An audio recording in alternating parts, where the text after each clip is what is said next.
यहां कांग्रेस भी आपके बीच में आएगी। वो भी भैया एक देश के कोने से दूसरे कोने से चलने का काम कर रहे हैं, बोल रहे हैं कि हम भारत जोड़ेंगे। पिछले 60-70 सालों में तो उनसे भारत बना नहीं, पता नहीं अब कौन सा फेविकॉल लेके घूम रहे हैं कि जो भारत जोड़ेगा। आजकल बोल रहे हैं कि भारत की जनता को हमारे SC ST भाइयों को रिजर्वेशन देने का काम करेंगे। उन समझदार आदमी को बताए कोई कि हमारे मान्यवर साहब, हमारी बहन जी ने पिछले 20 सालों से कड़ी मेहनत कर कर हमारे भाइयों को रिजर्वेशन दिलाने का अपने आप काम कर लिया है, उनकी कोई जरूरत नहीं है हमें।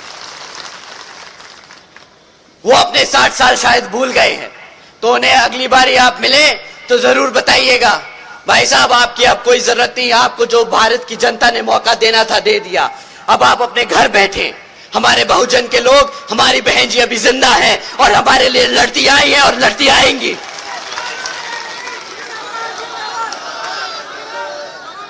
ये लोग पिछले 10 साल में सिर्फ अपनी मार्केटिंग करते आए हैं।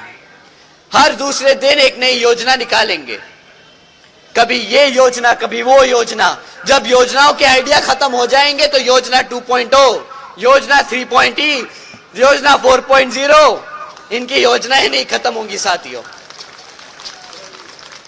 पर हकीकत में उन योजनाओं का जमीनी स्तर पे कोई फायदा नहीं। वो योजना के लिए अगर 100 रुपए लगाने को रखते हैं बजट में, तो उन 100 रुपए में से 10 रुपए जमीन पर आते हैं, 90 रुपए ये अपनी मार्केटिंग एजेंसीज को देते हैं ताकि गांव-गांव तक इनका वो मैसेज जाए। अरे गांव तक मैसेज पहुंचाना नहीं, वो योजना का काम कराना होता है ताकि आपका गरीब आदमी आपके मेहनत कमाए हुए पैसे से उसका फायदा हो सके। ये मॉडर्न इंडिया की मॉडर्न मार्केटिंग एजेंसी है साथियों।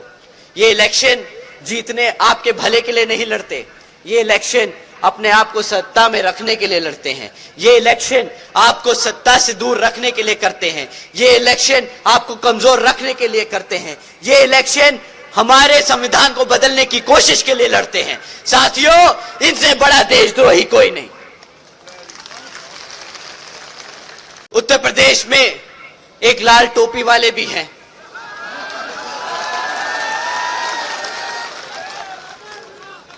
वो भैया साइकिल पे चढ़कर पूरे प्रदेश में चक्कर लगाकर एक बारी सत्ता में तो आ गए, परंतु आज भी 7 साल बाद उनके पास अपने काम 5 साल के कार्य के लिए क्या करा वो बताने को कुछ नहीं।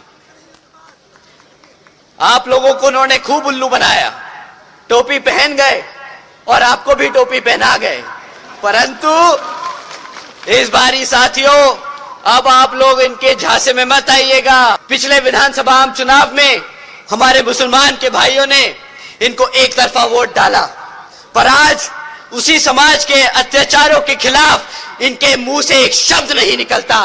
क्या बताओ, सच है कि नहीं साथियों?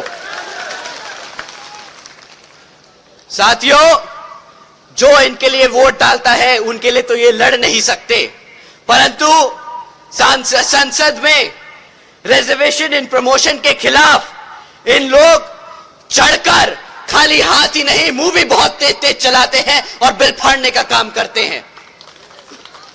इनको वोट डालना मतलब हमारे समाज के खिलाफ वोट डालना हो जाएगा। इस बारी आप ना अपने आप से किसी साथी को इनके फेवर में वोट डालने की कोशिश ना करने दें साथियों।